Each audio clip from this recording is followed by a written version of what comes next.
नमस्कार, मैं हूँ संजय शर्मा। आप देख रहे हैं 4 PM दिल्ली। दिल्ली का संकट बड़ा हो गया है। अमित शाह की कुर्सी के नीचे कांटे लग गए हैं। होगा क्या? दैनिक भास्कर के राजनीतिक संपादक केपी मलिक के पास चलते हैं। जबरदस्त बातचीत है, सुनिएगा जरूर। 4 PM न्यूज नेटवर्क में बहुत बहुत स्वागत है। हार्दिक अभिनंदन आपका केपी मलिक साहब। बहुत बहुत धन्यवाद संजय जी, आपका भी और हमारे दर्शकों का भी बहुत बहुत धन्यवाद, आभार। संजय जी, बड़े जबरदस्त कमेंट दर्शकों के आ रहे हैं और दर्शक बड़ा याद हमें कई सारी चीजें दिलाते हैं। हम अपने डिस्कशन में उसको भी करें, तो मैं आभार व्यक्त करता हूं, दर्शकों को नमन करते हुए आपको कहता हूं कि आप बात आगे बढ़ाइए।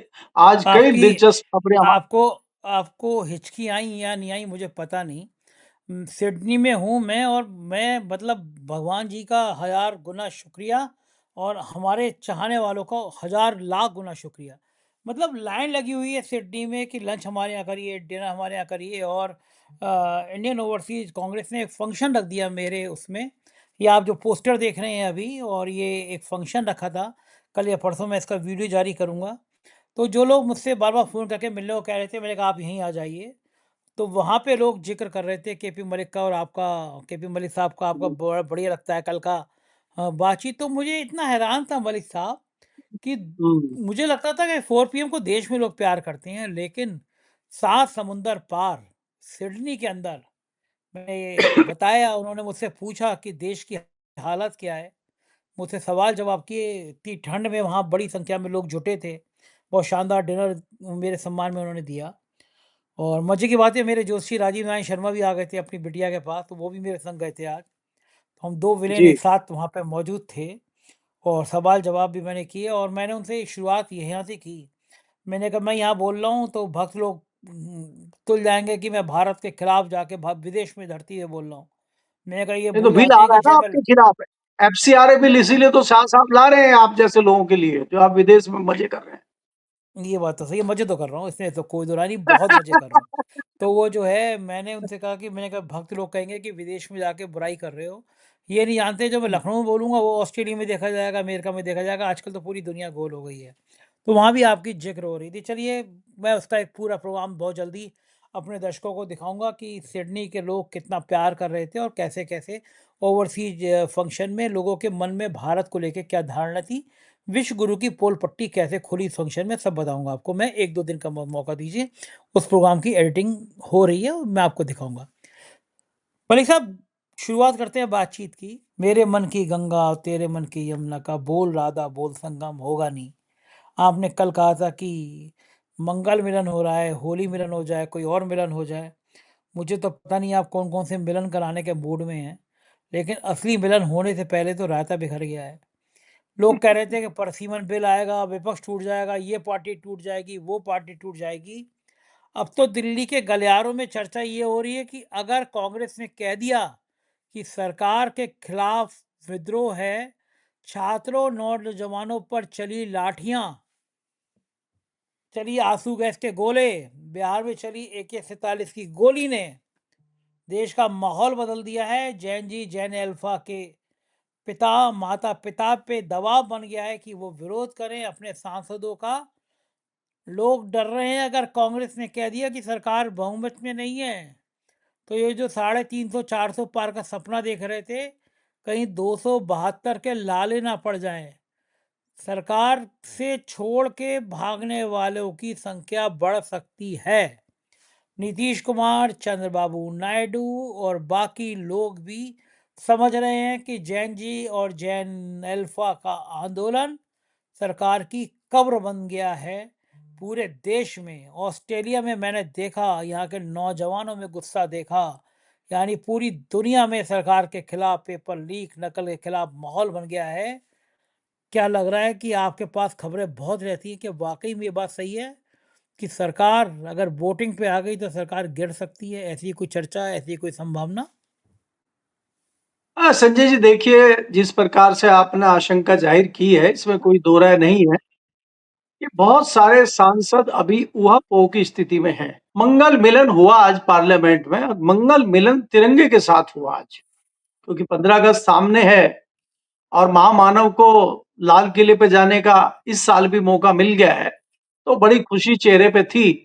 लेकिन वो चेहरे पे खुशी तब नदारद हो जाती है, जब वो पुराने भवन से नए भवन में जाते हैं या पार्लियामेंट की लाइब्रेरी बिल्डिंग से निकल के पुरानी बिल्डिंग के पास से होते हुए जब वो नई बिल्डिंग में जाते हैं तो वो खुशी नदारद हो जाती है, वो हाउस नहीं जा पा रहे हैं। पार्लियामेंट के प्रांगण में तो खूब घूम रहे हैं।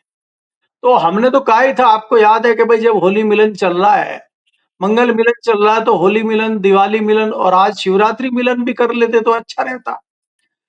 संजय जी, जिस प्रकार से पार्लियामेंट में लगातार उठापटक चल रही है, आज नई बात ये हुई, संभावना इस बात की थी कि आज अमित शाह पार्लियामेंट में कुछ वक्तव्य देंगे, क्योंकि रिजिजू लगातार कोशिश कर रहे थे और उन्होंने पहले तो थोड़ा-सा गुड़की भी दी थी विपक्ष को कि भई शांत रहना और गृह मंत्री जी स्टेटमेंट देंगे। तो उन्होंने कहा कि गृह मंत्री जी स्टेटमेंट देके कोई देश पे बहुत बड़ा एहसान करेंगे क्या? वो क्या स्टेटमेंट देंगे ये हम तय करेंगे, कि सबसे पहले जवाब दीजिए कि जंतर-मंतर पे जो गोली चली है, बैलेट गन चले हैं, जो लाठी चार्ज हुआ है, उसके आदेश किसने दिए थे? सबसे पहले इस पे जवाब होगा। क्योंकि संजय जी, मैं पहले भी आपको बता चुका हूँ, ये ऐसा यक्स पर्सन है, अगर अमित शाह कहते हैं भई मैंने आदेश दिए थे, तो तब जैन जी उनको पेलेगा। और अगर वो ये कह देते हैं कि भई मैंने तो आदेश दिए नहीं थे। अच्छा, आपने आदेश नहीं दिए थे, आप गृह मंत्री हैं, सीधे दिल्ली पुलिस आपके अंडर आती है, तो इसका मतलब पुलिस आपकी सुन ही नहीं रही, आप इस काबिल ही नहीं है कि भई आप गृह मंत्री रहे, तो आप तत्काल इस्तीफा दीजिए। तो आप दोनों कारणों से फँसते हैं। और इसमें संजय जी, अगर हम थोड़ा पीछे जाते हैं और 2024 के चुनाव से पहले हम कुछ वक्तव्य उठा लें गृह मंत्री अमित शाह के, चाहे वो ये वक्तव्य हो कि कई लोगों ने अंबेडकर जी का नाम सदन में लिया था और बार-बार अंबेडकर के नाम पे कुछ बात कर रहे थे, तो तब इनको बड़ा गुस्सा आ गया था। इन्होंने कहा था कि बार-बार अंबेडकर, अंबेडकर कर रहे हो, अगर इतना नाम भगवान श्री राम का ले लो तो तुम्हारा बेड़ा पार हो जाएगा। तो अम्बेडकर जी ने इनका बेड़ा पार कर दिया और इनको भगवान राम की नगरी से भी बाहर कर दिया और आस-पास के क्षेत्रों से भी इनको बाहर कर दिया और यूपी में जो इनकी हालत है वो आपके सामने है। दूसरा, ये कह रहे थे अब की बार 400 पार, संविधान में बदलाव करेंगे। तो ये 2 वक्तव्य जो है अमित शाह जी की तरफ से आए थे और जिन्होंने अपना रंग 2024 में चोखा रंग दिखाया। तो क्या ऐसा रंग अभी ना दिख जाए, इससे डर के अब वो हाउस नहीं जा रहे हैं और हमारे सूत्र पक्की खबर दे रहे हैं कि अमित शाह हाउस में नहीं आएँगे। 2 दिन बचे हुए हैं, 2 दिन में अब कुछ नहीं होगा। देखिए, 2 महत्वपूर्ण बिल थे संजय जी, जिसको पास करने की कोशिश ये लोग कर रहे थे। एफसीआरए बिल है, जिसे एफसीआरए बिल वो है कि भई बाहर से जो फंड आता है देश में, वो आंदोलनों में यूज़ होता है, वो सरकार गिराने में और बनाने में यूज़ होता है। उसमें कोई दो राय नहीं, वो धार्मिक कार्यों में, शिक्षा के लिए, दूसरे कई सारी चीज़ों में आता है और वो ऐसा सरकार चाहती थी कि उसमें आरएसएस जैसे जो गठबंधन है, उनमें तो आता रहे जो संगठन आरएसएस जैसे, क्योंकि रजिस्ट्रेशन है नहीं। अभी आपको एक और नई खबर दे दूं कि सूचना ये है कि बहुत जल्दी ही संघ प्रमुख जो है यात्रा विदेश की करेंगे। मोदी जी के नक्शे कदम पे वो भी चल गए, कनाडा, अमेरिका, जर्मनी जाने के उनके प्रोग्राम बन रहे हैं, क्योंकि माल तो वहीं से आता है। तो भाई माल कैसे भेजेंगे, हम कोशिश कर रहे हैं एफसीआरए बिल आ जाए, तो उसमें बाकी लोगों को जो पैसा आए वो अपना हिसाब किताब दें, सरकार उसको कंट्रोल करेगी और आरएसएस और इसके जो दूसरे संगठन है उनको पैसा आता रहे, उसमें कोई दिक्कत नहीं है। तो वो भी अधर में लटक गया है अभी, वो भी मुझे आता हुआ दिख नहीं रहा है। दूसरा, जो परिसीमन की बात कर रहे थे, जो प्रमुख बिल था इनका परिसीमन में, ये चाह रहे थे कि हम 800 साढ़े 800 सीटें कर दें और उसकी जुगत में अमित शाह लगे हुए थे। और पिछले दिनों आपने सुना होगा महाराष्ट्र की यात्रा पे थे, इधर दूसरे एक आध प्रदेश में भी गए थे समर्थन जुटाने। तो इनको कहीं न कहीं निराशा हाथ लगी है। खबरें ये हैं, सूत्र इस प्रकार की खबरें दे रहे हैं कि तमाम जो क्षेत्रीय दल हैं, तमाम जो क्षत्रप हैं, चाहे वो शिवसेना हो, चाहे वो महाराष्ट्र के दूसरे संगठन हो, सबने हाथ खड़े कर दिए। चंद्रबाबू नायडू भी थोड़े बिदके हुए नज़र आ रहे हैं और वो कोई इसलिए नहीं बिदके हुए नज़र आ रहे हैं कि वो इनसे डर रहे हैं या वो किसी लालच में हैं। उनको डर ये है कि अगर उन्होंने इनके हिसाब से फैसला ले लिया और जैन जी खड़ा हो गया, तो जैन जी को क्या जवाब चंद्रबाबू नायडू देंगे, वो इससे डरे हुए हैं। और हलचल हलचल जेडीयू में भी हो गई है, नीतीश कुमार के यहाँ भी, उनके भी जो मंत्री हैं, वो भी बहकी-बहकी बातें कर रहे हैं। तो इस हालात में ये लगने लगा है कि अब ये बिल खटाई में पड़ गया है। और ये संसदीय दल को भेज दिया गया, जेपीसी बना के उसके हवाले बिल कर दिया गया है कि उसको दूसरे तरीके से लाने की कोशिश की जाए। अब क्या होगा वो तो अगले 2 दिनों में पता चलेगा। लेकिन दूसरी चीज़ ये है कि संसद के प्रांगण में आज एक और नया कारनामा देखने को मिला कि जिस प्रकार से लगातार कांग्रेस पार्टी और समाजवादी पार्टी, मुख्य विपक्षी दल, प्रधानमंत्री और गृह मंत्री को भगोड़ा-भगोड़ा कर रही है, आज इन्होंने जो है पहली बार मैंने अपने इतिहास में देखा होगा, शायद मैं ये घटना देखना चाह रहा था और इतिहास में ये भी दर्ज हो गई कि हम भी इस साक्षी हो गए इस घटना के कि आज सरकार के सांसदों ने धरना प्रदर्शन पार्लियामेंट में किया और राहुल गांधी को भगोड़ा बताने का कोशिश उन्होंने कहा। उन्होंने कहा कि प्रधानमंत्री जी, गृह मंत्री जी तो रोज पार्लियामेंट आते हैं, राहुल गांधी भगोड़े हैं। और आप ये मजे की बात देखिए कि प्रियंका उनके पास गई और प्रियंका ने कहा कि राहुल गांधी से बताइए क्या सवाल पूछना है, वो तो यही है। बोला वो वहां क्यों नहीं जा रहे हैं, झारखंड क्यों नहीं गए? बोला झारखंड के बच्चों से बात हो गई है। बोला नहीं, झारखंड जाओ। अब आप देखिए भारतीय जनता पार्टी को, भाजपा की सरकार को, उनके मंत्रियों को, उनके सांसदों को झारखंड की कितनी चिंता हो रही है। उनको देश के दूसरे राज्यों की, दिल्ली के राज्यों की चिंता नहीं हो रही है, उनको झारखंड के बच्चों की चिंता हो रही है। तो आप ये देखिए कि इस तरह की परिस्थितियां बनी हैं और प्रियंका गांधी ने तो कह भी दिया कि ये हमारी बहुत बड़ी जीत है कि हमने यहाँ खड़ा कर दिया सरकार को लाकर उनकी पार्टी को कि उनको भी आंदोलन करना पड़ा, भले ही वो कुछ भी कर रहे हो, वो भी तख्तियां लेके हमारे साथ खड़े हैं, तो हम तो इसको बड़ी जीत मानते हैं। तो ये माहौल पार्लियामेंट में चल रहा है संजय जी। जी। बिल्कुल ठीक कह रहे हैं मलिक साहब, और सरकार को ये समझ नहीं आता कि 1 मिनट पार्लियामेंट चलाने के लिए लाखों रुपए खर्च होते हैं। ये लाखों रुपया सरकार के मंत्री अपने मामा जी की ज़मीन बेच के नहीं आते। ये मेरे और आपके टैक्स का पैसा है, आम आदमी के टैक्स का पैसा है। सरकार चलाने की पूरी ज़िम्मेदारी संसदीय कार्य मंत्री की होती है।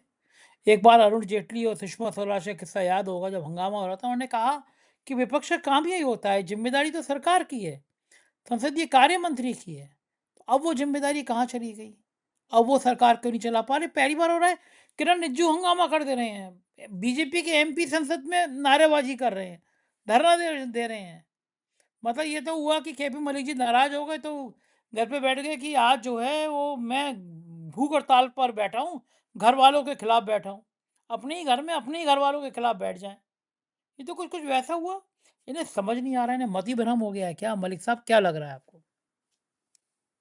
संजय जी देखिए, एक तो इस सरकार में तमाम क्रांतिकारी और विद्वान मंत्री भी हैं और विद्वान सांसद भी हैं और विद्वानों को मंत्री इस सरकार में बनाया गया। इस ऐसे विद्वान हमने पहले कभी देखे नहीं हैं।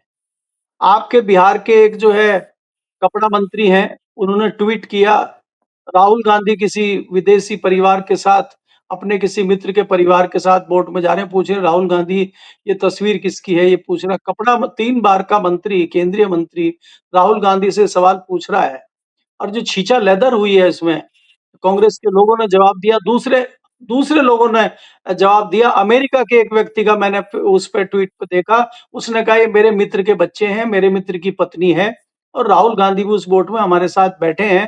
बोट में राहुल गांधी, बच्चा और उनकी पत्नी दिख रहे हैं क्योंकि बोट में जब फोटो खींचते हैं तो बहुत डिस्टेंस फोटो खींचने का मिलता नहीं है, इसलिए ये है।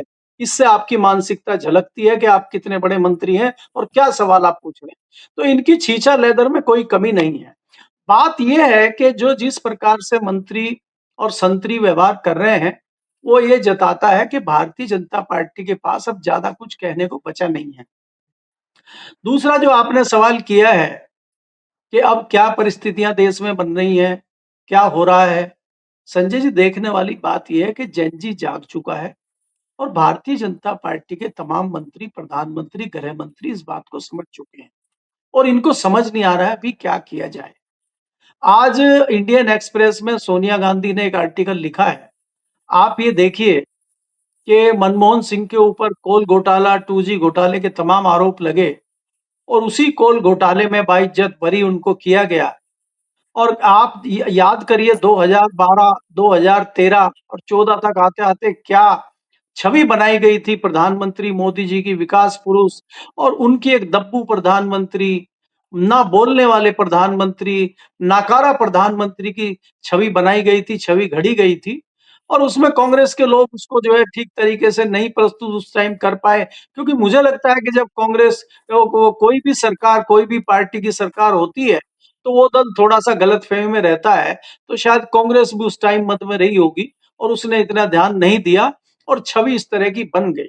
मुझे लेकिन वो प्रेस कॉन्फ्रेंस याद है, जिसमें पूर्व प्रधानमंत्री मनमोहन सिंह ने 2015 में ये कहा था कि प्रधानमंत्री मोदी देश के लिए डिजास्टर सिद्ध होंगे, मेरा बात याद रखना। आज वो इस दुनिया में नहीं है, लेकिन यहाँ आते-आते हमें ये चीज़ें दिखाई देने लगी हैं कि जिस प्रकार का डिजास्टर चारों तरफ हो रहा है और जिस तरह की विकास कार्यों की बात आप देख रहे हैं, चाहे वो पहाड़ हो, चाहे वो जंगल हो, चाहे वो सड़कें हों, चाहे वो शिक्षा हो, चाहे वो रोजगार हो, चाहे वो किसान हो, डिजास्टर चल रहा है देश में।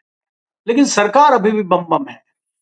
तो इसलिए आज वो ये लोग अपने आप को बड़ा दुःख महसूस कर रहे हैं कि उन्होंने हमने गलत तरीके से मनमोहन सिंह को लिया और बहुत सारे लोगों ने उनको श्रद्धांजलि भी दी है और उनके बारे में ये भी कहा है कि भाई इस तरह का व्यक्ति जब देश कई बार जो है फाइनेंस क्रिटिकल में फँस गया था, उससे बाहर निकालने में भी मनमोहन का बड़ा हाथ माना जाता है। पढ़े-लिखे व्यक्ति थे, विद्वान थे, अर्थशास्त्री थे। उनके बाद अगर इस तरह के प्रधानमंत्री बैठे हैं, जो आज सिर्फ़ जुमलेबाज़ी चल रही है और कुछ हो नहीं रहा है, तो इस तरह की चर्चाएँ भी दिल्ली में हैं। जी। अच्छा मुझे बताइए मलिक साहब, आपका तो विपक्ष के और सत्ता के दोनों के पार्टी के सांसदों से बड़ा व्यक्तिगत टाइप का रिश्ता है, आपको बहुत सारी खबरें अंदर की मिल जाती हैं, संग में भी आपके सोर्स ठीक-ठाक हैं। क्या अगर वोटिंग की नौबत आ जाती है, कांग्रेस कहती है कि भई वोटिंग करा लीजिए किसी मुद्दे पे, या सरकार बहुमत में नहीं है, ऐसी मुद्दा आ जाती है, तो क्या 1% भी सरकार खतरे में है? संजय जी 2 चीज़ हैं जो आपने पिछली बार सवाल पूछा था उसमें एक चीज़ छूट गई थी। आपने कहा था कि जो संसदीय मंत्री होता है या सरकार होता है, ज़िम्मेदारी हाउस उसकी ज़िम्मेदारी होती है हाउस को चलाना। मैं अगर आपको वाजपेयी गवर्नमेंट से शुरू करूँ तो संसदीय दल के संसदीय मंत्री थे प्रमोद महाजन और कांग्रेस उस टाइम बड़ा हंगामा कई सारे लोग करते थे। कांग्रेस के जो नेता थे, विपक्षी दल के नेता थे, बड़ा हंगामा उस टाइम करते थे और कई दिन पार्लियामेंट भी नहीं चली थी, हमें याद है। तो बाद में प्रमोद महाजन ने ही आके उन लोगों को कहा सेंट्रल हॉल में कि भैया देखिए आपकी हाज़िरी लग गई है, आपकी ड्यूटी हो गई है, अब हमें भी अपनी ड्यूटी करने दो, हमें भी अब जो है सरकार के कामों को करने दो और कुछ बिल वगैरह पास करने दो। इस तरह से मनाने का काम प्रमोद महाजन उस समय करते थे, ये मैंने देखा है और अपने कानों से सुना है। उसी प्रकार से जब कांग्रेस की सरकार आई और मुख्य विपक्षी दल भाजपा बनी और भाजपा में लोकसभा की नेता सुषमा स्वराज थी और राज्यसभा के नेता अरुण जेटली थे। तो उनके भी वार्तालाप लगातार सरकार से होते थे और सुषमा स्वराज जिस प्रकार से विरोध करती थी कांग्रेस का या अरुण जेटली जिस प्रकार से राज्यसभा में खिंचाई करते थे, वो हमें याद है। लेकिन कभी भी ये नहीं हुआ कि जो हालात हम आज देख रहे हैं सदन में, उस तरह की दुश्मनी कहीं नहीं झलकती थी। विरोध होगा अंदर, बातचीत होगी, कड़वाहट होगी, जुमलेबाजी भी होगी, कविताएँ भी होंगी, शेर भी होंगे और बाहर आके चाय भी आप सेंट्रल हॉल में साथ में पी रहे होंगे और बाद में स्पीकर एक मीटिंग बुलाते थे कि भई दोनों आपका विरोध प्रदर्शन हो गया है, कई दिन से पार्लियामेंट नहीं चल रही है, अब एक जो है कॉमन मिनिमम प्रोग्राम बनेगा और देश को कम से कम इससे दूर किया जाए और देश को नुकसान नहीं होना चाहिए, उसपे एक सहमति बना के संसद को चलाया जाता था। इसमें आपकी बात बिल्कुल सही है कि पार्लियामेंट को चलाना सरकार का काम है। अभी जो संजय जी आपने सवाल पूछा है कि जो परिस्थितियाँ आज की डेट में बनी हुई हैं, बहुत विकट परिस्थितियाँ बनी हुई हैं। सबसे पहले आपको देखना होगा कि ये जो 20-22 सांसद हैं ममता बनर्जी की पार्टी के, पूरा ये सेशन खत्म होने जा रहा है, 2 दिन बचे हैं, उनकी स्थिति नहीं पता है कि उनको क्या है। क्योंकि जिस वो सीपीआईएम पार्टी में गए हैं, उसको अभी तक मान्यता मिली नहीं है। इधर से अगर ऐसे में कोई व्हिप जारी कर देती है ममता बनर्जी की party, Kalyan Banerjee chief of whip हैं, अगर वो व्हिप जारी कर देते हैं कि भई आपको सदन में रहना है और इनके खिलाफ वोट देना है और आपको ये करना है और अगर कोई सदस्य ये नहीं करता है और फिर पार्टी जो है लिख के दे देती है स्पीकर को तो उसकी सदस्यता चली जाती है। इस तरह की भी परिस्थितियाँ होती हैं। तो अगर ऐसी परिस्थिति बनती है, तो ये जो सांसद बने घूम रहे हैं, हैं? तो इनका क्या होगा? और दूसरा क्या सरकार भी चाह रही है क्या कि इनकी सदस्यता चली जाए और नंबर ऊपर से कुछ कम हो जाए? दूसरी चीज़ ये है कि ऐसे में ये जो जेन ज़ी सड़कों पे है, ये जो अल्फा जेन ज़ी नया तैयार हो रहा है, आ रहा है, तो इससे आप देखिए बाकी चीज़ों से तो आप बच जाएँगे ईडी, सीबीआई से तो, लेकिन जेन ज़ी से नहीं बच पाएँगे आप। चाहे आप किसी भी राज्य में जाइए, चाहे चंद्रबाबू नायडू हो, चाहे नीतीश कुमार हो, चाहे शिवसेना वाले हों और चाहे डीएमके वाले हों। तो अब लोग इस खतरे से डर गए कि जो नया खतरा पैदा हुआ है पिछले दिनों और जेन ज़ी जो है आप जान रहे हैं मैं तो बार-बार कहता हूँ आपको कि जेन ज़ी कोई एक ऐसा वर्ग नहीं है जो तत्काल उसको कोई फ़ायदा चाहिए। वो तो लंबी लड़ाई लड़ने वाला है। वो तो कुछ लोग एग्ज़ाम दे चुके हैं, कोई देंगे, कोई पढ़ रहे हैं, कोई लिख रहे हैं। अब हैरानी की बात देखिए संजय जी, यूपी की घटना है कि डीएम के ऑफ़िस में पहुँच गए अल्फा जेन ज़ी कि हुँ, हमारे हुँ। स्कूल में पानी की छत टपक रही है, हमारे स्कूल में नल नहीं है, हमारे यहाँ करप्शन हो रहा है। तो ये तो नया रास्ता दिखा दिया है जेन ज़ी ने लोगों को माँग करने का। वो कह रहे हैं नेताजी के पास जाने की ज़रूरत ही नहीं है, सरकार को घेर लीजिए। तो वो अपनी डिमांड कराने का उनका एक नया तरीका है और इसमें चाहे कोई पार्टी हो, चाहे कोई सरकार हो, चाहे कोई प्रतिनिधि हो, उनको गलत भी नहीं ठहरा सकता क्योंकि वो तो जायज़ माँग कर रहे हैं। उनको तो राजनीति तो करनी नहीं है, वो पार्टी के लिए समर्थन तो माँग नहीं रहे। तो उनकी जायज़ माँग है और अगर आप उनके खिलाफ जाते हैं, तो आपको राजनीति से काम है और इसीलिए तमाम दूसरे दल जो हैं, वो घबराए हुए हैं। और संजय जी आप अभी तो कहना थोड़ी जल्दीबाज़ी होगा। भारतीय जनता पार्टी का अगर सफाया होगा, भारतीय जनता पार्टी का अगर नुकसान होगा, तो उसका सबसे बड़ा ज़िम्मेदार अगर कोई होगा, तो वो जेन ज़ी होगा। भले ही उसका माध्यम कोई भी बने, राहुल गांधी बने, अखिलेश बने, विपक्ष बने, कोई भी बने, लेकिन मेन मामला जो है, वो जेन ज़ी उसमें हीरो रहेगा। जी। बिल्कुल ठीक कह रहे हैं, हालात यही बन रहे हैं और बहुत खतरनाक स्थिति है। बहुत-बहुत शुक्रिया मलिक साहब आपने बातचीत की, थैंक यू। ये थे केपी मलिक जी, पूरी बातचीत आपने सुनी। सबसे बुरा हाल किसी का हुआ तो अमित शाह का हुआ। सोचा नहीं था कि नौजवानों पे गोली चलवा के, लाठी चलवा के, आंसू गैस छुड़वा के, AK-47 चलवा के नुकसान करने वाले हैं, डरेंगे नहीं ये सोचा नहीं था। पूरे देश की राजनीति बदल दी जैन जी और जैन अल्फा ने। दिखा दिया कि नेताओं के भ्रष्टाचार तुम्हारा अब काम चलेगा नहीं, सुधर जाओ। आप क्या सोचते हैं बताइएगा ज़रूर। शुक्रिया, थैंक यू।